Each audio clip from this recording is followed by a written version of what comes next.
Nikotinas yra elektroninių cigarečių skystyje. Nikotino kiekis elektroninėse cigaretėse labai skirtingas. Gali svyruoti nuo 0 iki 48 mg viename mililitre skysčio. Cheminės analizės metodu išmatuotas nikotino kiekis dažnai nesutampa su kiekiu nurodytu ant pakuotės ir gali skirtis net iki 20% ir daugiau. O gaminiuose be nikotino kartais galima jo aptikti. Pavyzdžiui, vieno tirto gaminio, kurio informacinėme lapelyje teigta, kad elektroninio skysčio nikotino koncentracija 4 mg mililitre, tyrimo metu nustatyta 24 mg mililitre.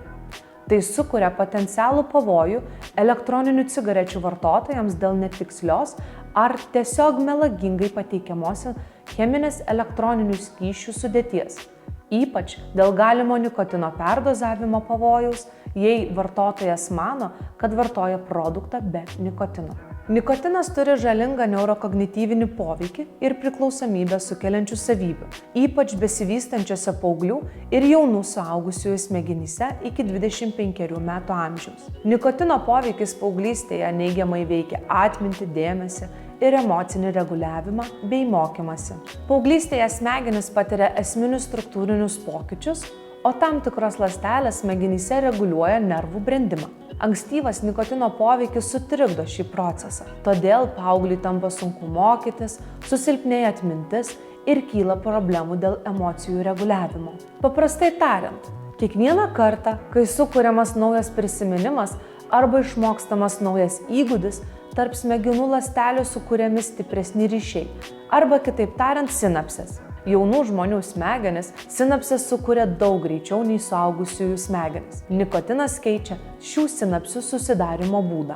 Taip pat nikotino vartojimas paauglystėje gali padidinti priklausomybės nuo kitų narkotinių medžiagų riziką ateityje. Kitos žalos psichiniai sveikatai yra rastos sąsajos tarp nikotino ir depresijos, nerimo bei savižudybių. Nuolatinis elektroninių cigarečių vartojimas pablogina depresinius simptomus paaugliams, kurie serga depresija. Taip pat paaugliams gali padidinti liūdesio ir beviltiškumo jausmus.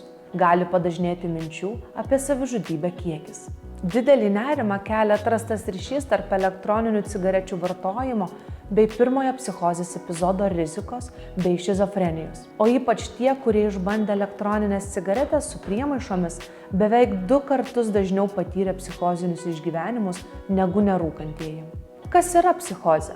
Tai yra, kai žmogus iškreiptai vertina aplinkos dirgiklius, negeba adekvačiai juos reaguoti, aptemsta jo savimonė, keičiasi elgesys ir santykis su aplinka. Jungtinės Amerikos valstijos sveikatos ir žmogaus paslaugų departamentas jau 2014 metais kalbėjo apie tai, kad paaugliai niekada nebūtų pradėję naudoti nikotino, jei nebūtų buvę elektroninių cigarečių.